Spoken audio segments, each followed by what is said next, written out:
নমস্কার বন্ধুরা, আমি পারমিতা দত্ত কিচেনে জানাচ্ছি সবাইকে স্বাগত। আজ আমি ছোট থেকে বড় সকলের পছন্দের একটি রেসিপি তৈরি করব। আজ আমি মেটে চচ্চড়ি বানাবো। আর মেটে চচ্চড়িতে যদি পাঠার মেটে ব্যবহার করা হয় তাহলে কিন্তু এর টেস্ট অনেক বেড়ে যায়। এখানে আমি 400 গ্রাম পাঠার মেটে নিয়েছি। মেটেগুলোকে খুব ভালো করে পরিষ্কার করে ধুয়ে নিয়েছি আর মিডিয়াম সাইজের পিস করে নিয়েছি।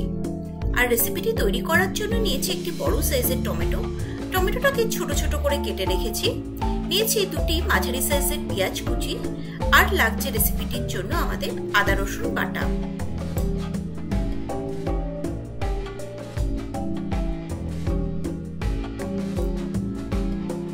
গ্যাসের মধ্যে কড়া বসিয়ে কড়াইটাকে আমি গরম করে নিয়েছি। এই গরম কড়ার মধ্যে দিয়ে দিচ্ছি পরিমাণ মতন সর্ষের তেল। তেলের পরিমাণটা আপনারা আপনাদের নিজেদের পছন্দ অনুযায়ী কম বা বেশি করতে পারেন। তেলটা যখন গরম হয়ে যাচ্ছে আমি তখন তার মধ্যে দিয়ে দেবো বেশ কিছু গোটা মশলা। প্রথমেই দিয়ে দিলাম আমি দুটি তেজপাতা। তেজপাতাগুলোকে আমি মাঝখান থেকে দু টুকরো করে নিয়েছি। দিয়ে দিচ্ছি দুটি 1 ইঞ্চি সাইজের দারচিনি। গোটা গোলমরিচ দিলাম 5 থেকে 6টি। দিয়ে দিলাম 3টি ছোট এলাচ। আর লবঙ্গ দিলাম আমি 3 থেকে 4টি। এই মশলাগুলো তেলের মধ্যে আমি 10 থেকে 15 সেকেন্ড মতন একটু নাড়াচাড়া করে নেব। মশলাটা যখন হয়ে যাবে তখন এর মধ্যে দিয়ে দিচ্ছি আমি আগে থেকে কেটে রাখা পেঁয়াজ। পেঁয়াজটা যাতে সফট হয়ে যায় সেই জন্য পেঁয়াজের মধ্যে দিয়ে দিচ্ছি বেশ কিছুটা পরিমাণে নুন। নুন দিলে পেঁয়াজটা খুব তাড়াতাড়ি সফট হয়ে যাবে আর ভাজাটাও আমাদের অনেক কম সময় লাগবে।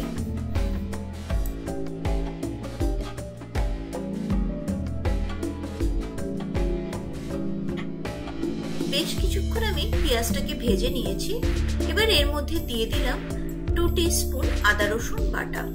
যতক্ষণ না আদা রসুনের কাঁচা গন্ধটা চলে যাচ্ছে ততক্ষণ আমি তেলের মধ্যে সমস্ত কিছুকে ভাজতে থাকবো। এবার এর মধ্যে দিয়ে দিচ্ছি আমাদের টমেটো কুচি।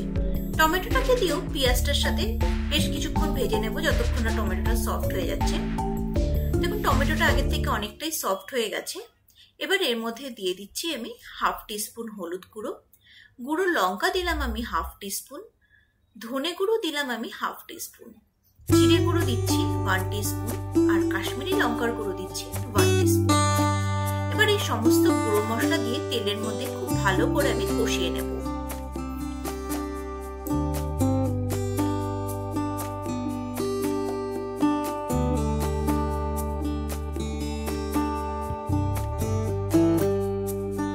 মশলাটা কষতে কষতেই এর মধ্যে দিয়ে দিলাম দুটি কাঁচা লঙ্কা কুচি।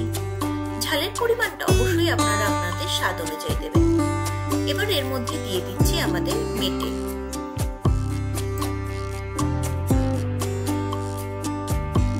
মেটেটাকে খুব ভালো করে এবার আমি কষতে থাকবো। মাঝে মাঝে মেটেটাকে কিন্তু নাড়তে হবে, বেশিক্ষণ কিন্তু এক অবস্থায় রাখা যাবে না, তাহলে কড়ার মধ্যে মেটেটা ধরে যাবে। বেশ কিছুক্ষণ কষানোর পর মেটের মধ্যে দিয়ে দিচ্ছি আমি পরিমাণ মতো নুন। দেওয়ার পর আবারও আমি মেটেটাকে কষবো। প্রায় 15 থেকে 20 মিনিট মতন আমি মেটেটাকে সমস্ত কিছু দিয়ে কষে নিয়েছি।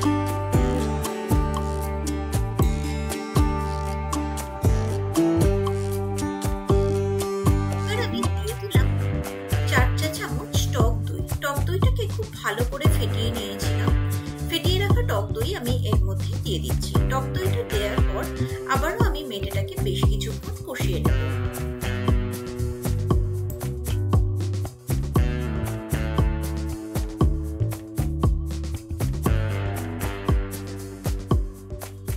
টক দই মেশানোর পর আরো 10 মিনিট আমি মেটেটাকে কষিয়ে নিয়েছি।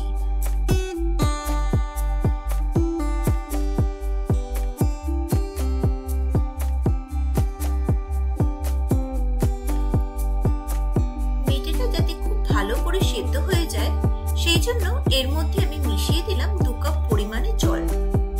জল দিয়ে এবার কভার করে আমি মেটেটাকে সেদ্ধ করে নেব।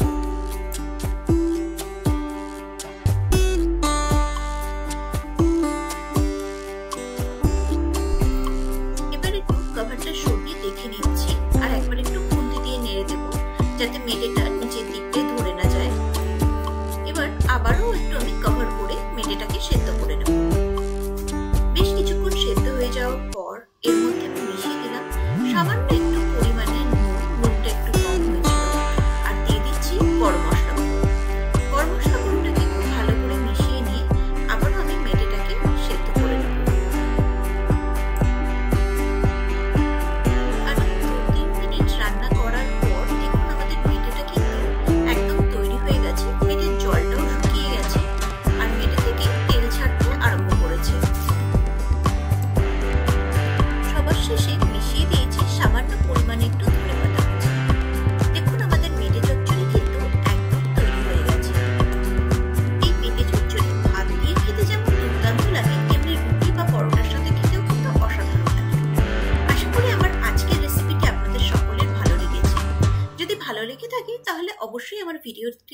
লাইক এবং কমেন্ট করবেন।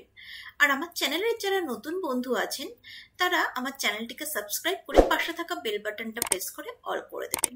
তাহলে আমার চ্যানেলে আমি যখনই নতুন নতুন ভিডিও আপলোড করব সবগুলি নোটিফিকেশন আপনারা পেয়ে যাবেন।